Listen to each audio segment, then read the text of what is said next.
I mean, I kind of always knew the world was polluted, right? But I was really asleep about the extent of it until I moved my child brought her home from the hospital to a neighborhood where a lot of people were getting strange brain and lung cancers. And this information came to me informally. It's not like there's it's not like it's published in the New York Times or something, and it's not really widely known. None of them really are. Welcome to the Environmental Transformation Podcast, where we bring you interviews with industry leaders, climate champions, sustainability practitioners, EHS and hazmat professionals making an impact in their businesses today. Each leader solving complex challenges and delivering solutions within their areas of expertise. I'm your host, Sean Grady, and thanks for joining us today. Before we jump in, make sure to follow us on your devices and visit my website at www.seankgrady.com and sign up for our newsletter and email announcements. Now let's get started.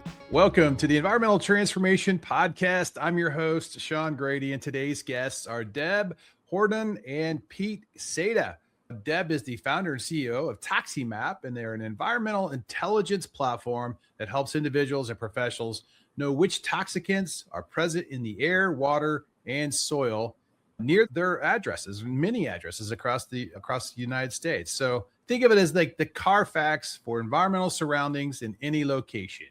So we're really happy to have Deb on. She has a Ph.D. in quantitative sociology from Columbia University and has worked as a researcher at Harvard Medical School's Department of Healthcare Policy. She has also been an organizational and leadership consultant and lived and worked all over the world. Man, she's been in Lima, Istanbul, Milan, London, Dublin. Wow, you've been around. That's awesome. Those are some beautiful places. Yeah, that's some beautiful places. Really, yeah. Oh, man. Her personal experience moving her baby into two different communities with cancer clusters awakened her to the hidden presence of environmental toxicants in an unexpected locations and critically knowing where toxicants are to make informed decisions for her own and everyone else's in the family, and for a business and organization across the board. That's what's driven her to develop ToxiMapp.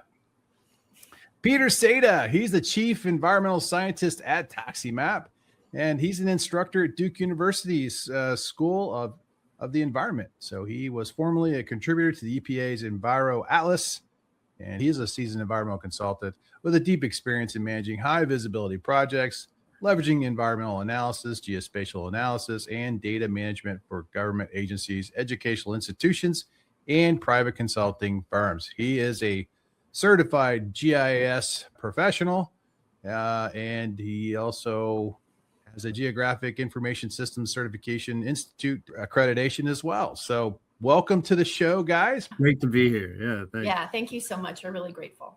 Deb, you and I got connected through a personal connection that you're friends with, another entrepreneur, tech startup that we will probably have on the show here soon as well. Yes. For an application that's really geared towards environmental education for kids and gaming. So I'm looking forward to that one. But it's amazing. Yeah. But thanks for coming on the show. And I saw the application and looked at it and I was like, wow, this has a lot of applicability for the environmental field, in the environmental consulting space, not let alone, I guess, from maybe the medical field as well. But maybe talk a little bit about your origin, the mission that you have. What was the turning point that made you want to start this? I think a little bit has to do with this moving around with your child and the communities, but why don't you share with us a little more on that? Yeah, sure. I mean, I kind of always knew the world was polluted, right? But I was really asleep about the extent of it until I moved my child brought her home from the hospital to a neighborhood where a lot of people were getting strange brain and lung cancers. And this information came to me informally. It's not like there's it's not like it's published in the New York Times or something, and it's not really widely known. None of them really are.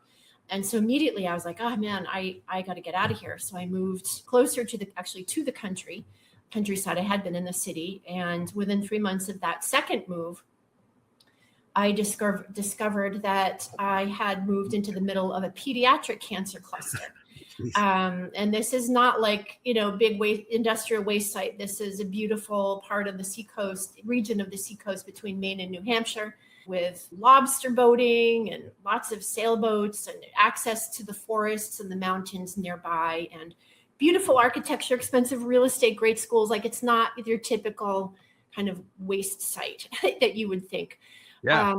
And then I read the New Hampshire State report about this cancer cluster and discovered all of the hypotheses about what the causes could be were environmentally related. And through that, I came across all these environmental toxin maps that I'd never seen before. And it just profoundly shifted my understanding of the environment in the world.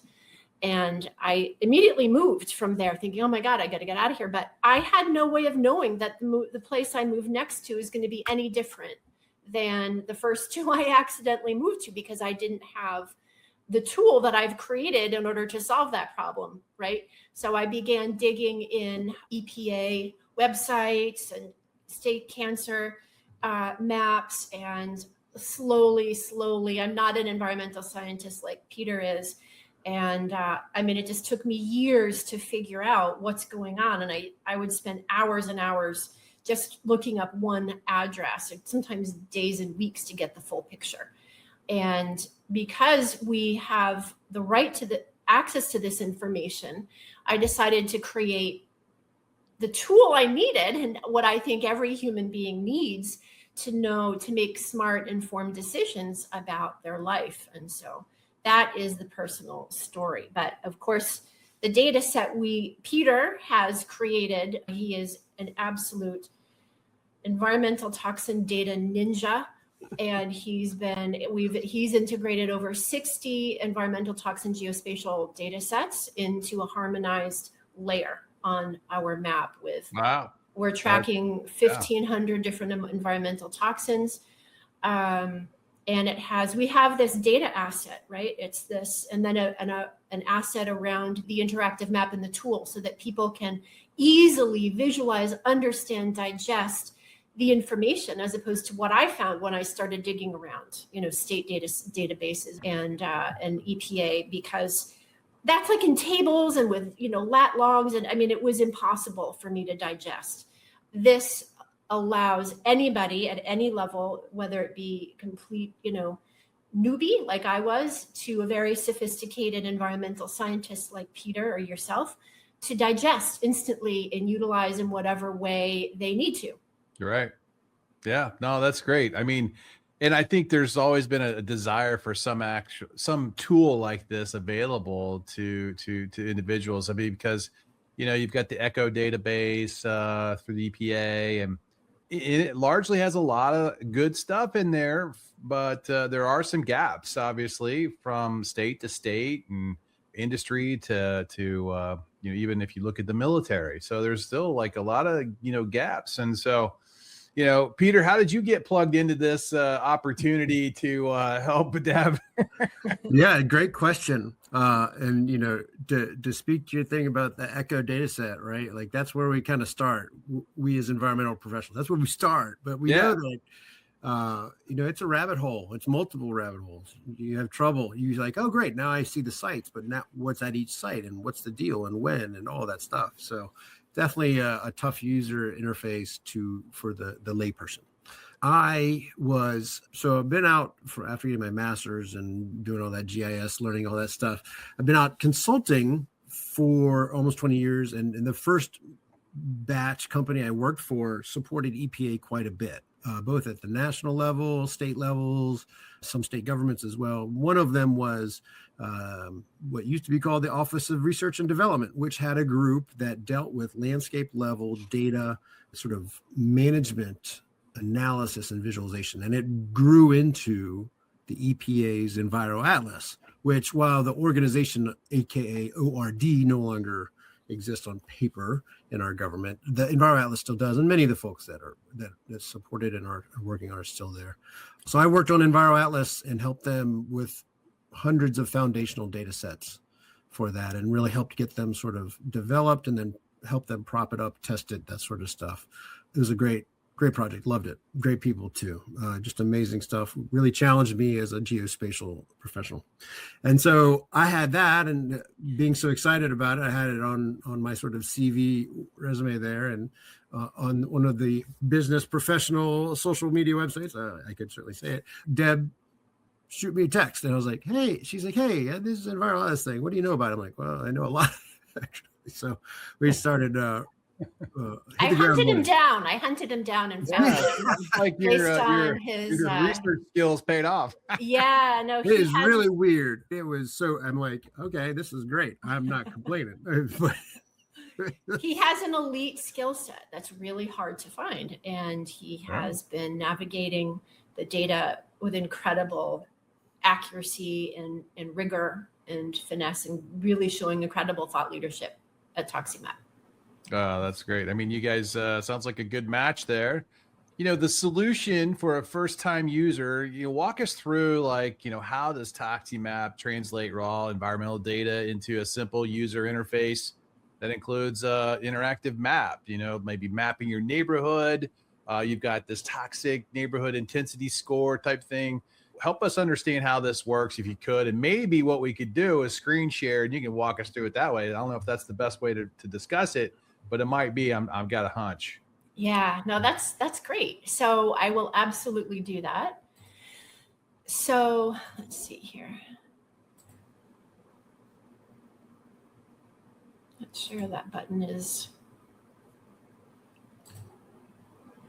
I'll give you the high level while she's doing it. So, for me, and you've probably done this as well. You've taken a lot of data for clients and had to summarize it or rank it or put it in some sort of order of such. So essentially that sort of skill set, and with the geospatial analysis part, we take the sort of universe of potentials across the United States and say, okay, let's divvy them up statistically within each media and within each database, and get sort of an independent score for each of those sets of data, and then roll it up into an overall toxin intensity score for a given address. So all those sort of calculations on the fly, right? Like you type the address in, and now we're seeing it. Basically, it zooms into a location or an address, and at that point, we'll then produce both the map, and then those scores sort of you can see there by air, water, and land, and then within the different data sources under air, water, and land, and that overall toxin intensity score.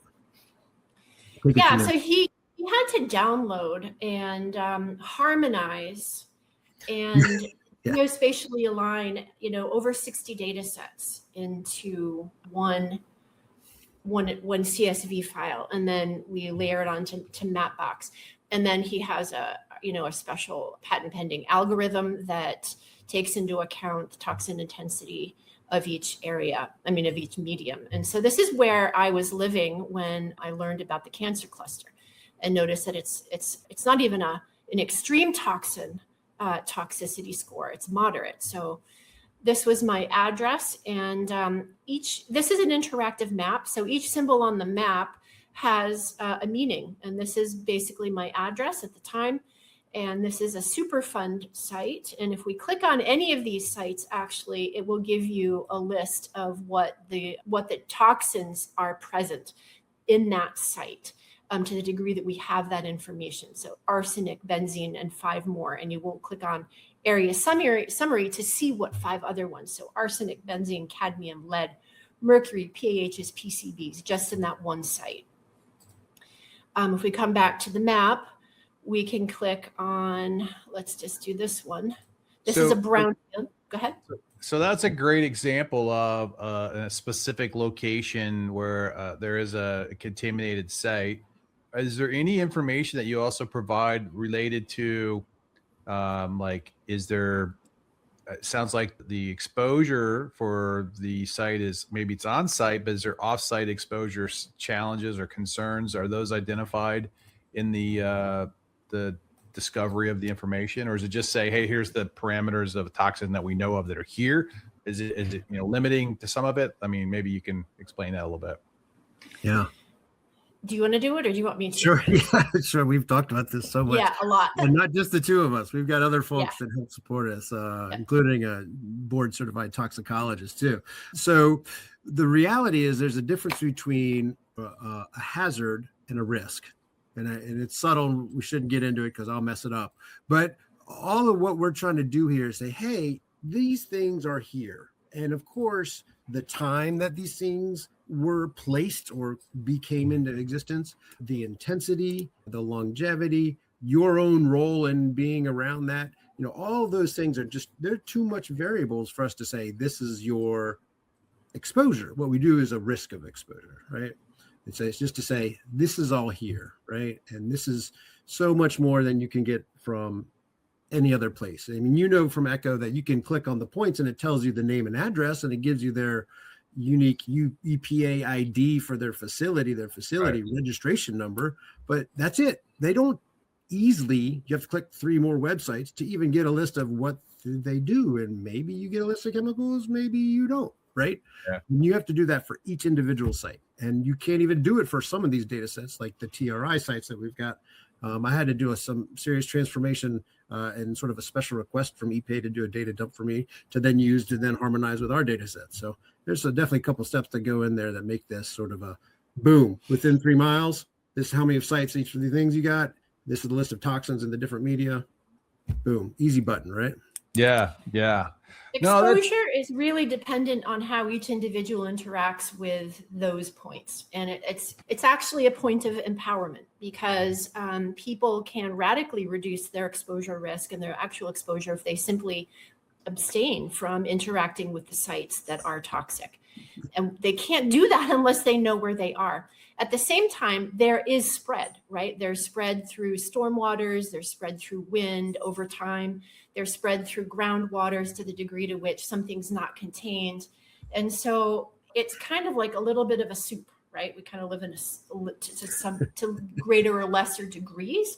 And if we know what we're being exposed to or what's present, for any other purpose, not only health, but also all kinds of decisions, financial decisions, real estate decisions, investment decisions, insurance decisions, what the risk set is to begin with, or the data are incomplete. Like the EPA has not tested every single square inch of soil and water in the US.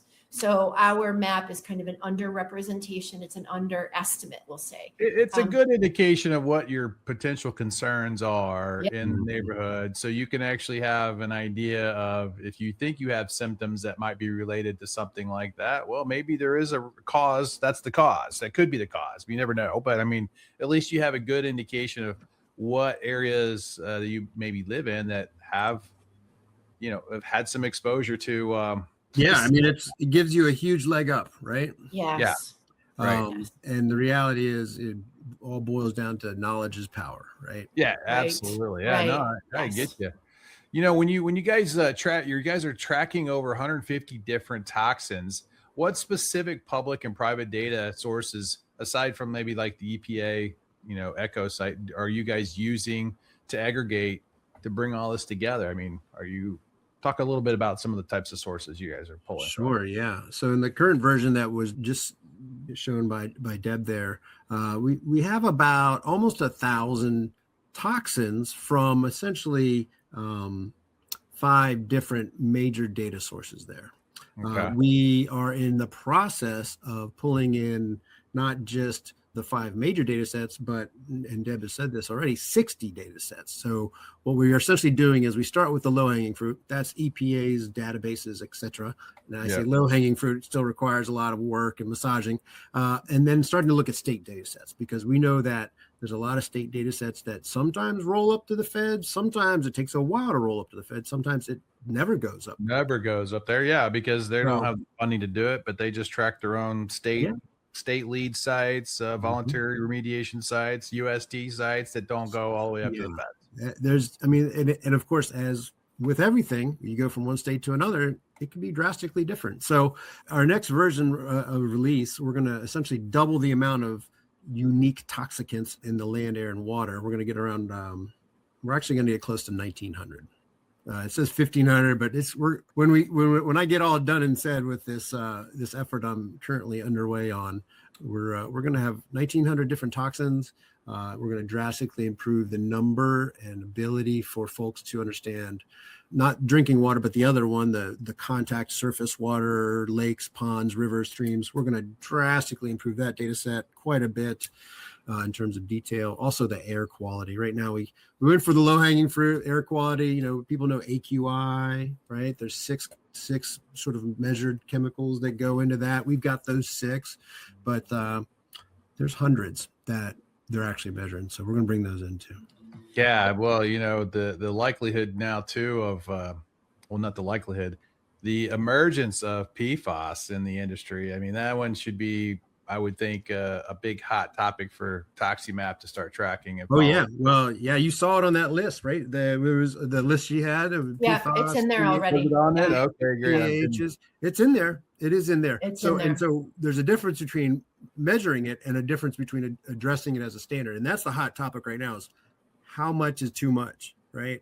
And you're getting different values associated from EPA and different state levels. I live in North Carolina, and so you got some contamination there for sure. What are the PFAS crucibles, if you will? Although first in flight, first in PFAS. No, the reality is it was just the first time people really noticed it, right? And of course, we have a lot, and so the states are coming up with their own guidelines and rules, and all of that is just such new science, right? Like, I'm training individuals that I'm learning from, that are in my classes, that are learning with the toxicologists at Duke about how to deal with this PFAS thing. I mean, it's just crazy. I feel lucky to be sort of in the room, if you will, with these folks, because it's really neat to watch these smart people go at it.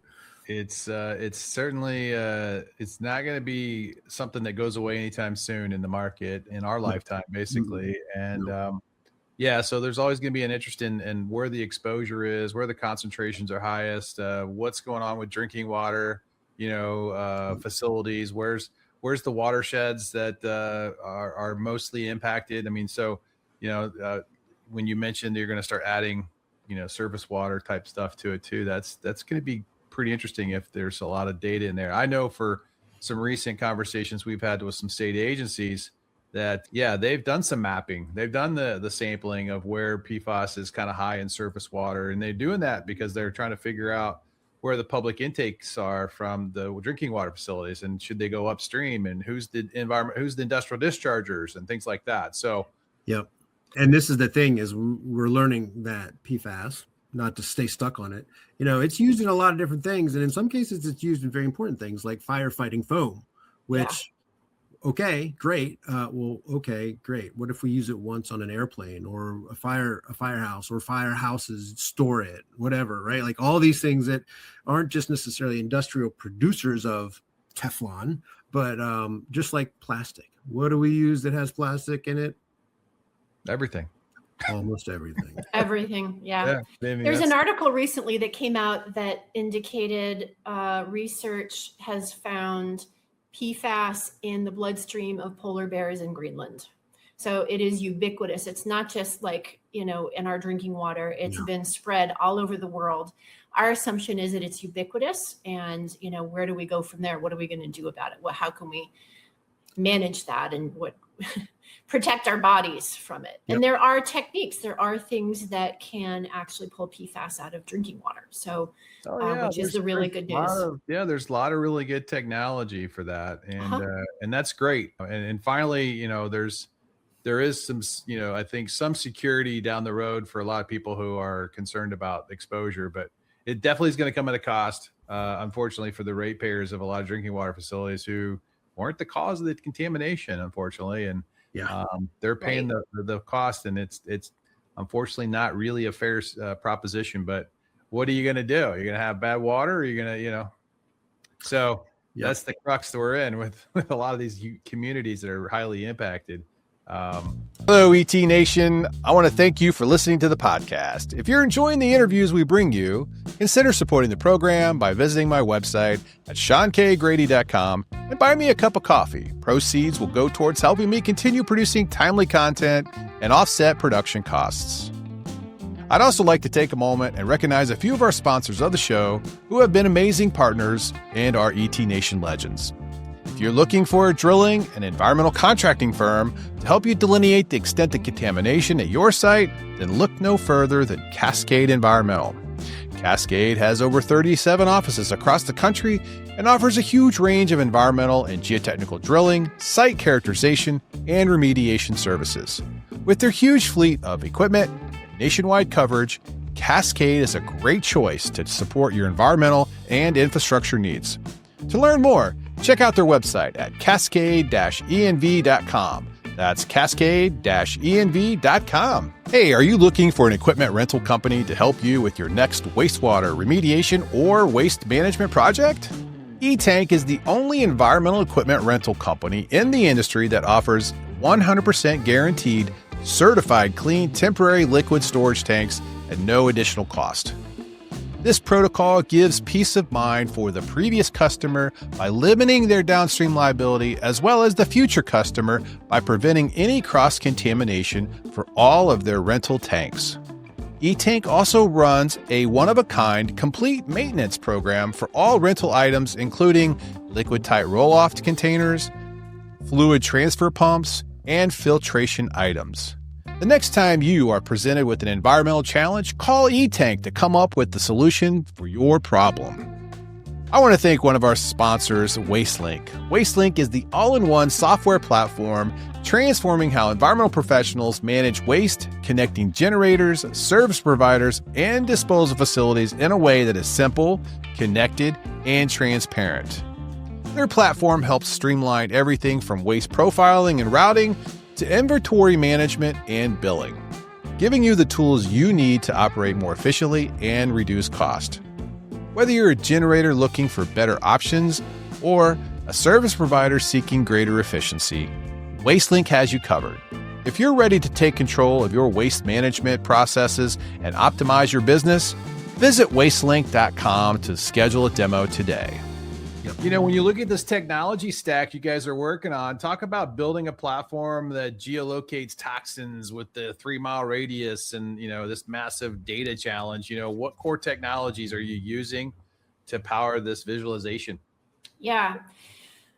Peter has his GIS, his technology there in his office, but we also have a CTO and he's working on that. He's using a number of different technologies. I'll just mention a few. We are using Mapbox for it's the kind of a very user-friendly, kind of a simple interactive map program that's out there. We're using Supabase for the data and React for some of the coding, and it's on AWS. So it's a cloud system. Yeah, it's a very big data set with obviously backed up many times. And we also have a lot of security, cybersecurity measures in place that, in fact, we have one of the top cybersecurity experts on the board, and she's advising us on that matter often. So it's a very complex, but very manageable stack. And we have we're blessed with a capable technology leader. Yeah, he's great. Keeping it fast is important, right? Yeah, Yes. right. That is the trick, right? And curious, is AI playing a role in this this stack for you guys as well? Well, we are not predicting anything. Okay, we are presenting reality. So we're not doing any predictive modeling. Our CTO may use AI in some of the code creation process, but that's it. All the data are real life, real world, accurate. And I think paradoxically, in this age of AI mania, it's a strength of ours to be grounded and rooted in the real world. Yeah, we've had discussions about, wouldn't it be great if there was a sort of site-based agentic or agent AI to help someone explore ToxiMapp or explore the data that comes out of their street search. So it's definitely on our horizon. But we're just using cloud storage, right? I joke, we're using server farms as opposed to corn farms. We're using server farms, and so is everybody else, basically. We see if we have an amazing roadmap. There's so much on our roadmap that's exciting. And one of the things, not only having sort of like a chat bot or something to help somebody through the massive amount of information. But also we envision a future where maybe there is a pollution co-pilot, for every person on their iPhone or their Android. And that's definitely going to have an AI component. So we're using AI for some features, but not around the data in the building, but not around the data itself. Now, some roadmap features. Let's talk a little bit about some of your features you're kind of thinking. I mean, because I can think of one right away that seems to be like an ideal fit for this solution. What is that? Well, say I'm a concerned citizen and I'm looking for, impacts in my neighborhood. And I want to know, once I figure out that I've got contaminated sites that right around my home, do I have any exposure that I need to worry about? Whether that's air, water, those types of things. Maybe there's a way to kind of link up and partner with a company that could offer, a drop ship sampling program to sample your water, type thing. 100%. And then use that data, start building further data sets into the system. Right. That's right. Kind of crowdsource other things. Right. Right. Yeah. Crowdsourcing is actually on our roadmap for sure. Not just people that use ToxiMapp to then get a sample, but the reality is a lot of people have information already, right? One way or another. And so we're going to build that in as part of a roadmap, is to think, how do we really get the community involved? Because this is all of us, right? Like, we care about this. We all do. And the more we care, the more benefit we get to each other. Another one. And just so, I mean, I think, Deb, I told you this before, but I used to operate and manage a software product too. And so we had sprints and roadmap planning and, all the, I had a good scrum master, and, it was a lot of fun. But here's another thought, where's the recycling center? My closest recycling center to my property, so I can recycle those toxins that are, maybe getting in the system, because not everyone, usually knows where they can find that data. Another little interesting tidbit, or where's the landfill, right? I mean, those are things I think, just kind of thinking out loud, maybe, helping you kind of build out this future view of this program. Since I've been in the environmental field a long time myself, former consultant for 23 years myself, and a regulator for 8. I kind of know the mindset of these guys. And so, that's another one that would be really good. But when you talk about your target audience a little bit, let's talk through that. I mean, you partner with networks like the Mosaic Diagnostics. Maybe talk a little bit about who they are, what's the relationship with them. How does that product help them? Yeah. So we have sort of a B2B2C model right now, as well as a B2C model. And we are working with and through healthcare practitioners, and Mosaic Diagnostics is a reference lab, and they have 3 tests that assess the bioaccumulation of environmental toxins, in our body. Okay. And so that's a really important partner, because that gives our B2C consumers, users, a point of, an action that they can take that has that has great potential for healing. Also, we are in the process of supporting integrative naturopathic and functional doctors to really profoundly change the standard of care around every touch point with a patient, to include a ToxiMapp report for each patient, so that not only are we talking about symptoms or diagnoses or medications or whatever, but also what are your potential exposures and which tests should we be ordering for you? And then we can build a plan to create detoxification for your body if you have stuff that's in the body, which most of us have, and then how not to retoxify, because when we're there, and there are great techniques for detox, but if we're constantly being retoxed at the same time, it's kind of a race between detox and retox. And if the intervention's not going to be sustainable if everyone's just being retoxified. And so ToxiMapp helps detox win that race, because there are incredible mitigating actions patients or people can take if they are aware of what toxins are in their environment. They can avoid the points of potential contact. They can test their soil and maybe use raised beds or something if they're going to do gardening or flowering, so they're not interacting with the soil that much. Water filters, air filters, avoid the locations. I'll tell you what, I do not allow my child to swim in any water body that I haven't ToxiMapped. And that lesson was hard won because there was a public town pond in Massachusetts where we used to live that everyone went to. Very sweet. You think this rural, sweet little pond, great beach.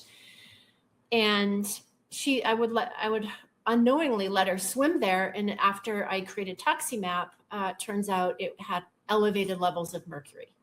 And that actually was confirmed in some of her lab work. That is a very powerful action I, as a parent, can take to protect my child and myself. If I just don't interact with these points of potential exposure, it really supports the healing process that's happening. Well, maybe Peter, you could maybe kind of talk a little bit about some of the environmental consulting community type use cases, or an EHS professional, and some of the other potential personas of a use case that could help out. Or maybe give us an idea of what you see there. Yeah, sure. Yeah. So Deb's already kind of mentioned how we've got functional doctors, we've got Mosaic. So the company that provides the test to test the human part, and or other companies that have the test kits for the soil, land, water, right? So, taking the knowledge that we give you and going to the next level. And that's what we tend to do in environmental consulting, right? We are helping investigate, summarize, visualize, and then make a recommendation. So a lot of what we do and I still do in the environmental consulting world is we do like a landscape level analysis. And then you start identifying sites of interest, whether they're sites that are good or sites that are bad. And then you start to rank them, right? That's what we do for all sorts of things as environmental professionals. And so the environmental consulting community, what ToxiMapp can do is provide a short circuit, right? A shortcut. And in the consulting world, you are billable to a project. You take time, you take money, it takes budget. If you can do something in 30 minutes and QA it, as opposed to 6 to 8 hours, well, you've saved a lot of money and time, right? And then you roll that up over time, it saves a lot of money and time for the company and the clients. Yeah, I mean, there's a lot of work on the environmental side. So just for instance, all appropriate inquiries related to, a phase one kind of due diligence type project. Yep. We've typically will go through an EDR request and pull the data and see what sites you see there. It's not always identifying the contaminants of concern, but you see a site. If you're doing NEPA work, you've got to identify what are potential concerns out there. So I think you guys got a nice niche here that you can get in front of the consulting community and use this as an additional layer or additional, source of information for them to actually grab this data quickly, include it in their report that you've done, this additional ToxiMapp level, reviewed, identifying these contaminants of concern, because you're always trying to educate, or I guess not educate, but to inform the clients what the concerns are in their area where they're looking at, whether that's a brownfield site or like the NEPA projects. So if there's a way that I see a pathway where you guys could get more in front of that aspect of the environmental assessment phase and use it as a tool for that would be really, I think, powerful. Yeah, absolutely. I mean, I used to do phase one ESAs and I know all that goes into them. And ToxiMapp is, of course, not going to replace that, but can certainly, in a big way, like I said, short circuit or supplement that. Even the same thing applies, and Deb can talk more about the relationship we have with a National Association of Home Inspectors, right? Like home inspectors rely on databases and things and put them into their report to you, right? If you're going to buy a piece of property, and so you get a home inspection, right? Through that due diligence period of home buying. And so we're in conversation with them about that to supply sort of a plug-in add-on thing as well, right? So this huge database has a lot of great applications, just like you identified for environmental consultants, for home inspectors. Yeah, insurance. Yeah, I mean, there's so much there. I think you guys are on something really cool. I like where you're going with this. The map's very interactive. I think the data is very insightful. I do kind of like the scoring metrics that you pulled together. Although I think maybe, do you guys do any do you kind of summarize how you derive these scores for the user when they use it? They kind of have a little peek behind, like, how do they come up with this rating? What's the process? Because I can envision some engineers or some other scientists going, hey, what does this even mean? And they're going to challenge at least the rating. So I was curious. We welcome the challenge. We absolutely welcome any challenge, any feedback to the. You know where I'm coming from, because that's just the nature of the scientific community. Yeah, where'd you come up with that? Yeah, let's open the hood and take a look at this thing. Yeah. All right, and so we want to open the hood appropriately, so it's not. It is patent pending, so we have a few patents on this. But I mean, Peter, you can talk a little bit about it. It really is true to what it says. It's an intensity, right? And intensity has to do with the number and the density, spatial density, right? Yeah. So what we've done is, and to inform, why did I get a moderate, or okay, I've got a moderate, but this one's really high. Like, that's why we give you those sort of broken out levels of intensity by media. Yeah. Because maybe you never go swimming. Yeah, right. Yeah. So it's not a big problem for me if I'm not going swimming, right? It's like I don't have that exposure. I don't eat fish. I'm not fishing. I'm not going to get in the water, that sort of thing. But maybe, we have some colleagues that they love going swimming. Yeah, well, I mean, right. So it says, I got a question. How does ToxiMapp bridge the gap between identifying a risk and taking action through healthcare or mitigation? Yeah.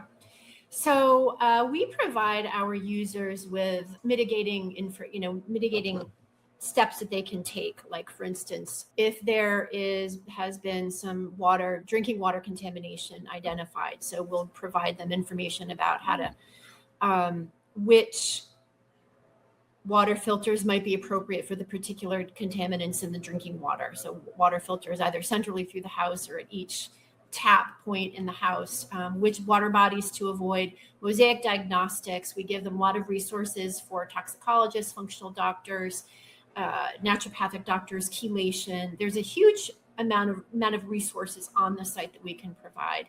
Of course, the diagnostic testing as well.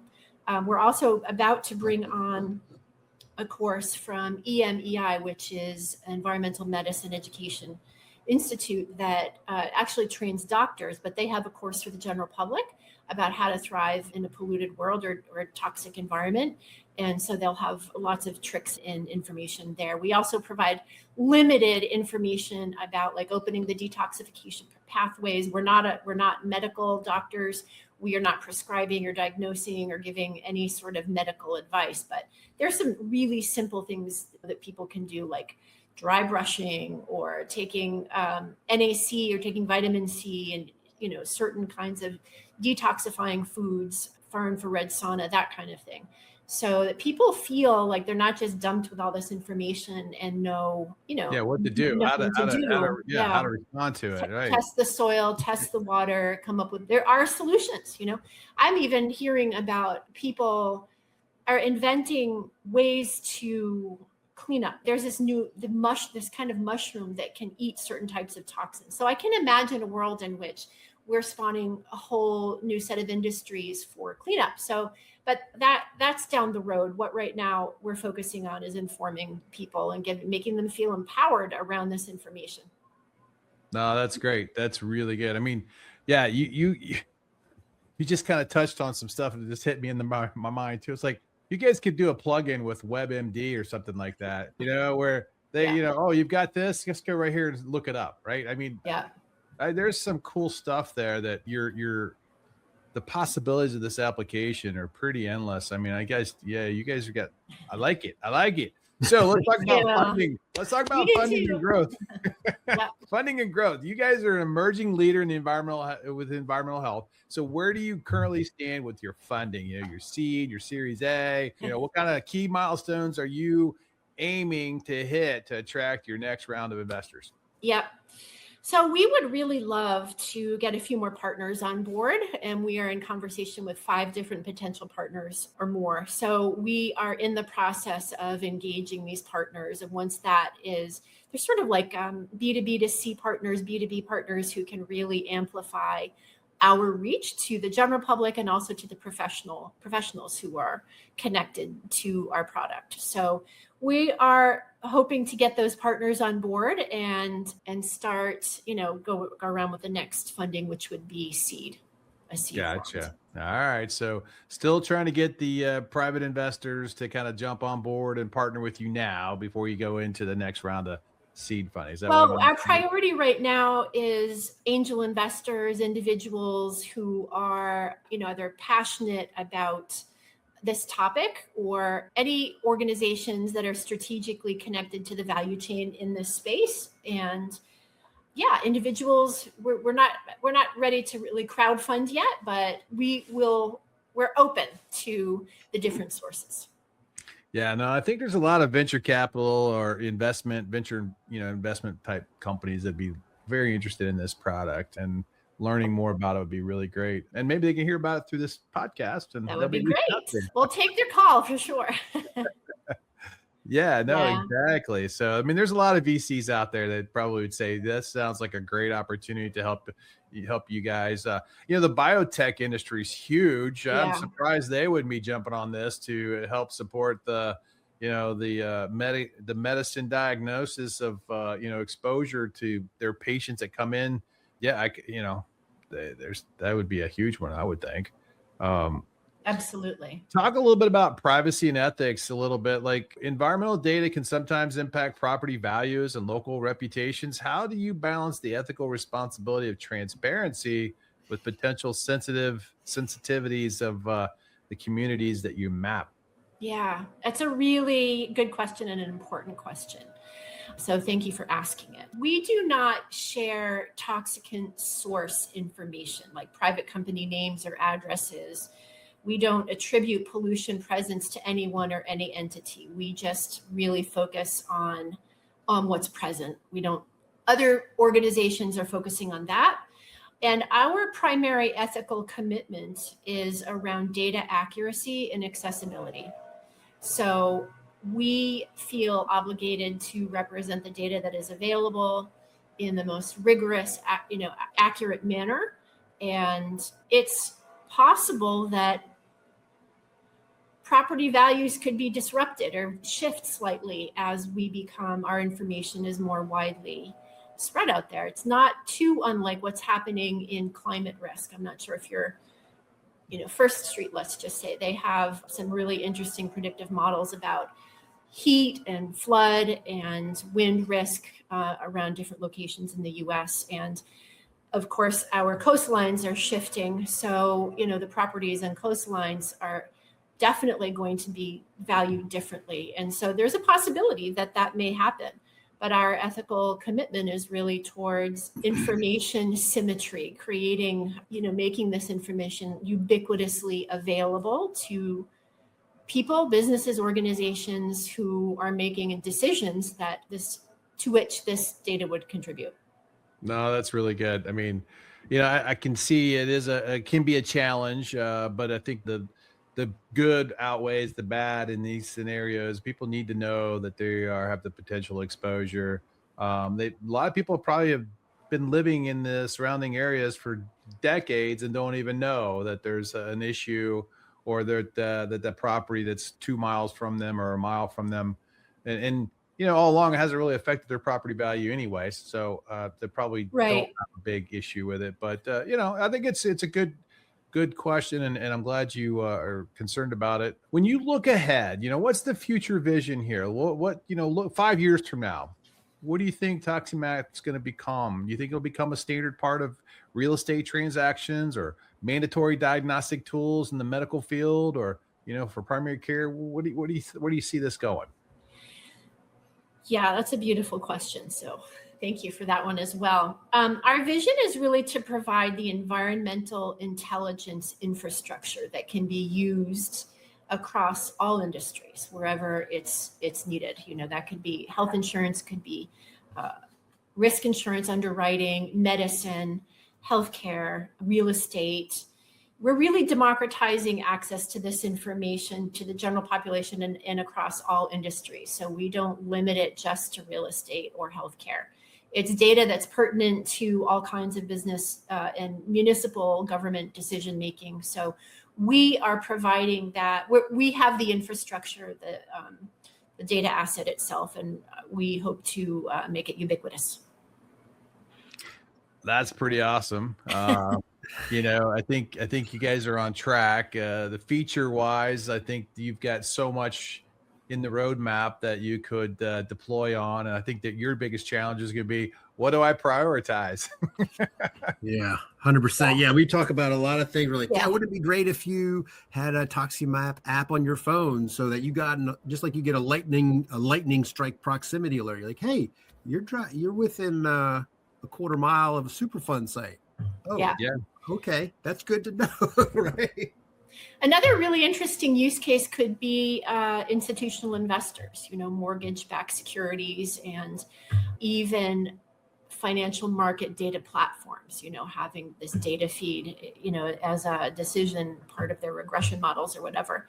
The data are so pertinent to so many levels of society and business. So it's really exciting. No. Okay. So one thing we didn't cover though was, how much does it cost to be a user? We got to go through there. I mean, we can't end the program without that. Yeah. So that? Yeah, sure. We offer, right now, the pricing model is very simple. And for now, to search one address is about $19.99. And we have bundles for organizations or individuals, depending on what the purpose is, to have higher volume searches at a lower price. So it goes up. And of course, we also have licensing kind of options as well that will be individually priced according to the partnership. So that's the basic model right now. And yeah. Well, I think there's a few lab contacts I want to connect you with that could be good resources for you that, you might be able to use them as plugins at some point to offer the service. I mean, unless you already have them, but there's some people that are probably interested in that. Yeah, environmental consultants. I mean, if there is a consulting firm that feels they're going to use our data, our platform I know with Peter, he, using one address search on ToxiMapp could save him 4 to 8 hours in searching for that data for a client. So, if there's a consulting firm that needs, does a high volume of address searches, for sure that could save them a lot of money on their P&L. So we come up with deals that benefit everybody, right? We want to help our B2B customers really benefit from the product. Have you started to attend any conferences, environmental conferences, to present this product anywhere? Because that's where your audience is going to be going for the most part. I mean, Peter, you know this as well as I do, but these guys, they go to a lot of conferences. They listen and see presentations. The sales cycle of a lot of this takes time, but that could be a really good venue for you expanding into the environmental market. Yep, it's in the plans, as well as healthcare conferences. Yeah, so you're right. So I know there's an annual brownfields conference that we were looking at going to.